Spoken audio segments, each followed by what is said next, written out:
ang nakasulat sa Genesis 1:26 and 27. Pagkatapos sinabi ng Diyos, likahin natin ang tao sa ating larawan. Yan. Likahin natin ang tao. 27. Kaya nilikha ng Diyos ang tao na lalaki at babae ayon sa kanyang wangis. Yan po Genesis 1:26 and 27. So, tayong mga tao po pala, lalaki, babae, anong nakalagay? Nilikha, created. Saan? Dito po sa isang talata pa, ang sabi niya ay ganito: nilikha ng Panginoon Diyos ang tao mula sa lupa. Genesis 2:7. Saan daw tayo galing? Sa lupa. Kaya may nagsasabi pag matanda ka na, ay amoy lupa na yan. Kasi nga doon tayo nanggaling sa lupa. Tingnan nyo po, kapag ang isang tao po natabunan ng last light, nababalikan nyo ba yung mga last light? Kapag hindi po na-recover kagad ang bangkay na yan, inabot ng mga isang buwan, marirecover nila. Decompose na po ang katawan niya. Hindi na siya makilala. Bakit? Nang matabo na siya lupa, yung katawang lupa niya nagbabalik na sa lupa. Kaya madaling ma-decompose po yung tao. Kaya sila naglalagay ng formalin at buburol. Habang nilalamayan, huwag siyang ma-decompose yung katawan ng tao. So, tayo palang mga tao po ang nilikha ng Diyos. Pero si Jesus po, hindi nilikha si Jesus. Itong paniwala nila, kunin natin sa Biblia ang paniwala nila. Na si Jesus ay nilikha nila lang. O ginawa, bahala na kayo. Dito sa Colosas, ganito, itong ginagamit niya, parehong silang talatang ginagamit Kaya mas maganda basahin natin, in fairness naman sa kanila, yung paborito nilang talata, yan din ang gagamitin natin. Kanya lang, dito meron kayong madidiscover.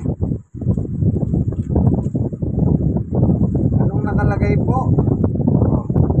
Colosas chapter 1 verse 15. Si Kristo ang larawan ng di nakikitang Diyos.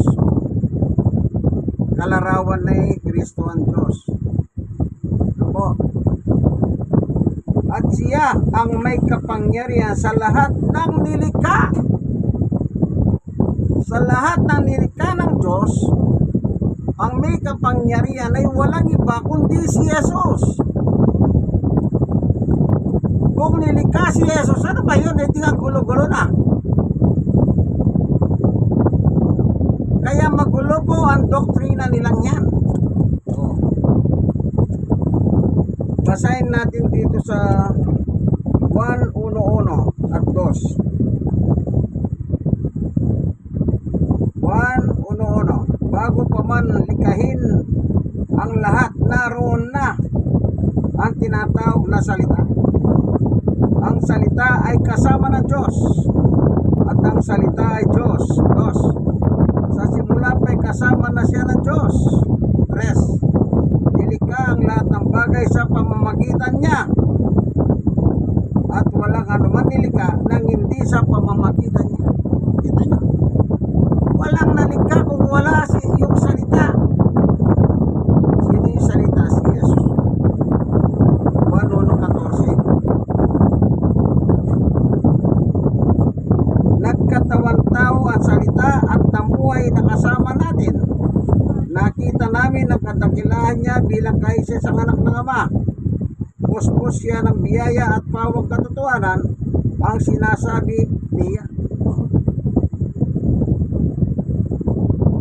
pamamagitan po ng ating Panginoong Jesucristo, ang lahat ng nakikita nyo, kaibigan, nilikayan. Ayan, paano nyo ngayon sasabihin na si Jesus nilika? Jesus po, co-creator ng Diyos.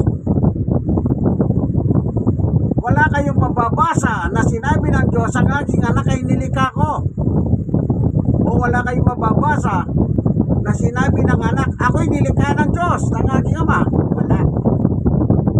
Sa Bible po, ang mga nilikha ay tao, may laman at dugo. Yan ang paniwala ng Iglesia ni Cristo at Saksi ni Jehovah. Mali ang kanilang paniwala. Malaking mga reliyon niya. Malaki, pero anong kanilang paniwala? Wala sa Biblia. Sa madaling salita, anti-Kristo po sila, anti-Christ. Bakit naman sabihin niyo, baka naman walang personalan, doktrina nila yan. Ngayon, sige, dagdagan natin. Anong paniwala ng mga Buddhist, yung mga Buddha? Ayon sa kanilang paniwala, si Tao Gama Buddha, tao rin yan. Siya ay tinawag nilang The Shining One, o isa sa mga naliwanagan. Kaya nila sinasambayan ng mga Buddhist. Kung totoo ang kanilang The Shining One o isa sa naliwanagan ay si Buddha, di yung nalang nagbigay ng liwanag kay Buddha. Ang paniwalaan nyo, sino yun? Ang Diyos. Diyos ay liwanag.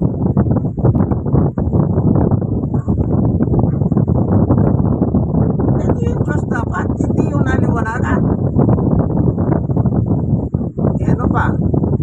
Ating dahan, si Soriano, pagkapat patay na yan. Anong paniwala niya? Ang Diyos mayroong puwit. Alam niyo, pag binasa niyo ang Biblia mula Genesis hanggang Pahayag, wala kang mababasa sinabi ng Diyos, ako may puwit. Wala. Isa sa mga haral ni Soriano yan, na ang Diyos mayroong puwit. Wala sa Biblia. Mayroong pangaral si Soriano, ang Diyos daw ay wala sa lahat ng dako. Isipin nyo, ang Diyos sa lumikha ng buong mundo, tapos sasabihin ni Soriano, wala naman sa lahat ng dako ang Diyos eh. Ibig sabihin, mas magaling pa siya sa Diyos. Ang daming dapat pagyalaman, pati Diyos pinagyalaman. Yan ang aral ni Soriano.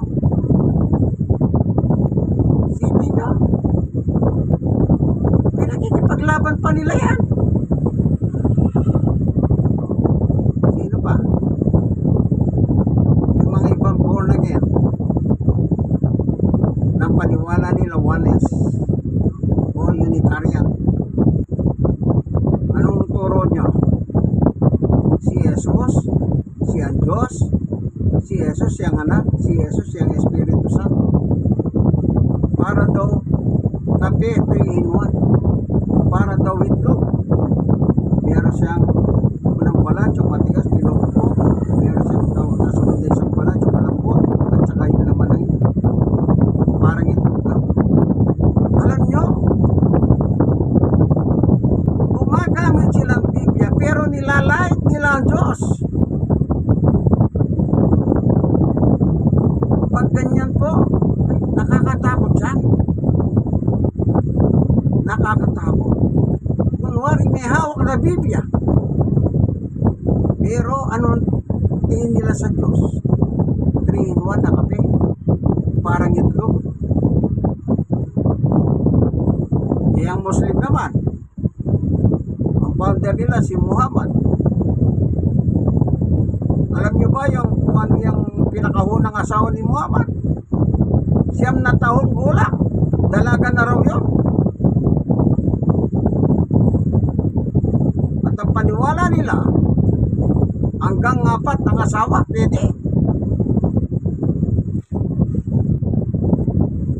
Bagamat sa lumang tipan si David maraming asawa, pero pagdating ng bagong tipan kay Kristo, kailangan isa lang ang asawa. Sabagay, di naman sila naniniwala kay Kristo eh. Ang paniwala nila kay Kristo, anak siya ng Diyos. Pero yung tagapagligtas si Jesus, hindi sila naniniwala na si Jesus tagapagligtas. Ano paniwala nila kay Jesus? Tao. Bakit? Propeta siya.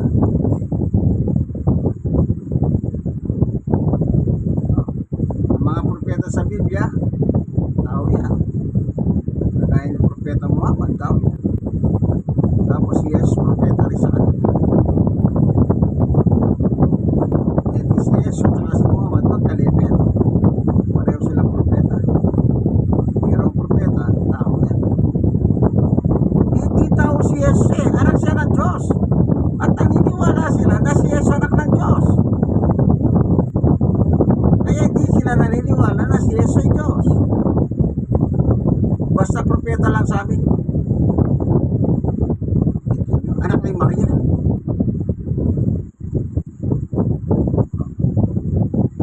Ano pa? Sa simbahan Katoliko naman.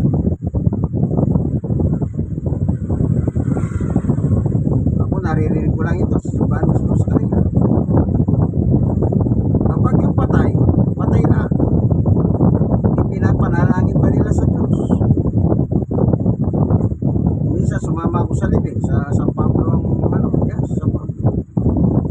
Pinagmisa. Tinatawagan nila ang Diyos na sana yung kaluluwa na yung patay makasama niya. Yun ang kanilang panalangin. Ang patay bumabalik sa lupa. Nasa lupa na, bumalik na siya sa kanyang pagkalupa. Nabasa natin ang tao nilikha mula sa lupa. Ibig sabihin, ipapanalangin mo pa yung lupa. Kaya yung patay ko, bumabalik na sa lupa. Yan nangyari kay Adan. Ang sabi ng Diyos, magbuhat ngayon. Lumabas kayo dyan sa Garden of Eden. Ang lahat ng iyong pagkain, sabi niya kay Adan, magmumula sa iyong pangis. Magbubungka ka ng lupa. Siya po ang unang magsasaka ng Biblia. Walang iba kundi si Adan. Sabi ng Diyos, diyan ka nagmula, diyan ka rin uuwi. Kaya ang tao po ay galing lang sa lupa. Maraming mga reliyon sari-sari. Dapat po ang reliyon mo para magiging tama yan, dapat yung nasa Biblia.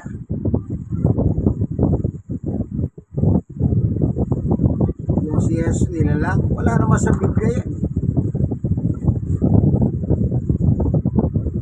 Wala sa Biblia. Nagkatawa. Sige nga, tingnan natin. Para lang,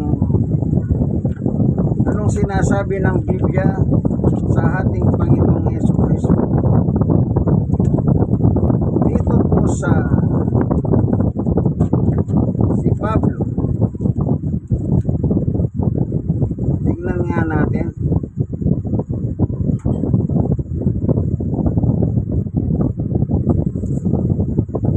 Ito po, Roma 9:5. Ang kanilang mga ninuno'y mga pinili ng Diyos, at nagmula sa kanila ang lahi ni Kristo nang siya'y maging tao. So hindi siya tao. Ang Diyos na makapangyarihan sa lahat na dapat purihin magpakailanman. Amen. Sinabi ba ni Pablo si Jesus ay tao? Hindi po.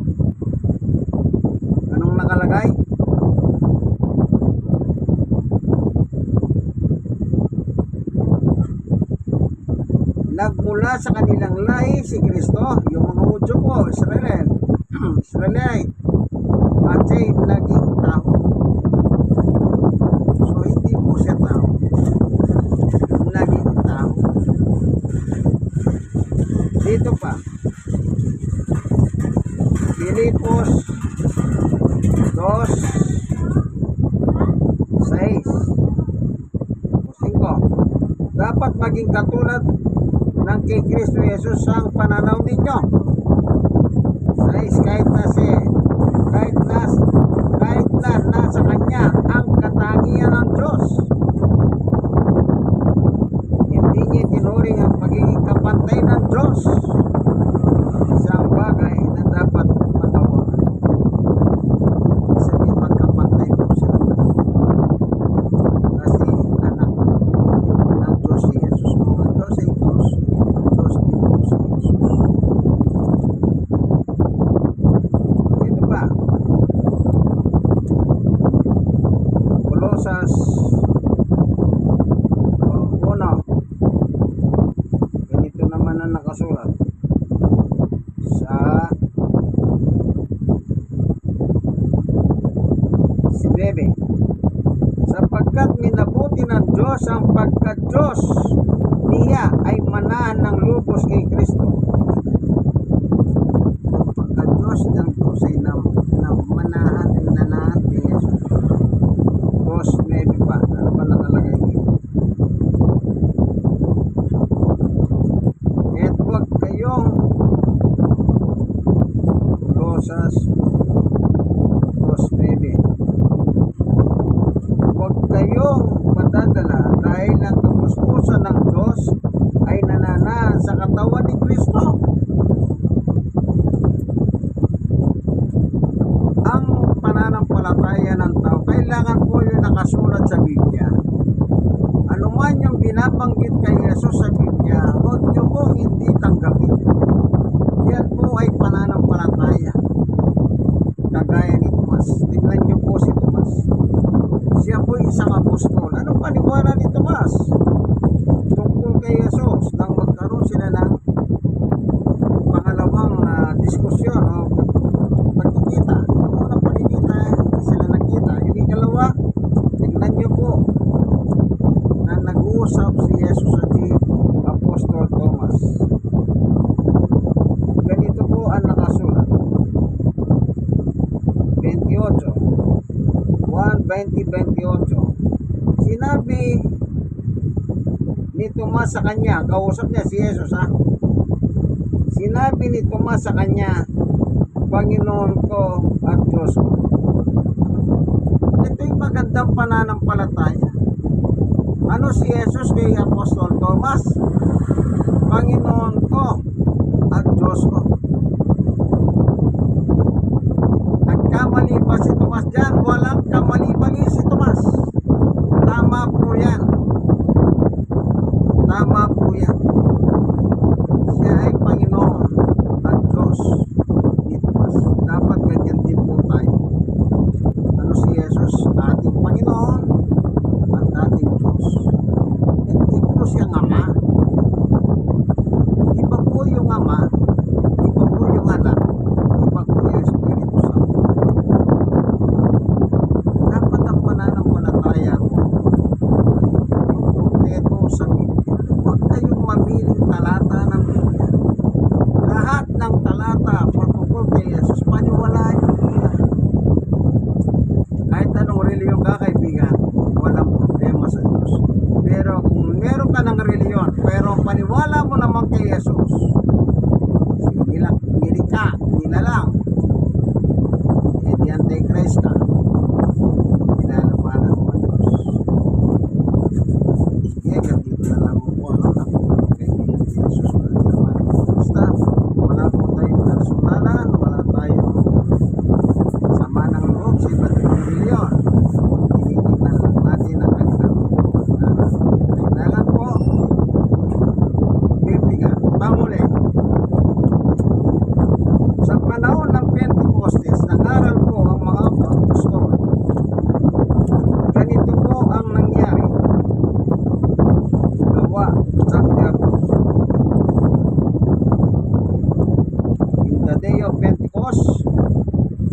nag-aral sila Apostol Pedro.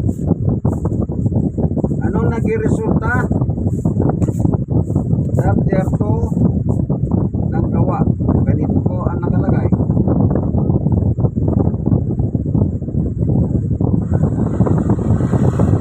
Sabi,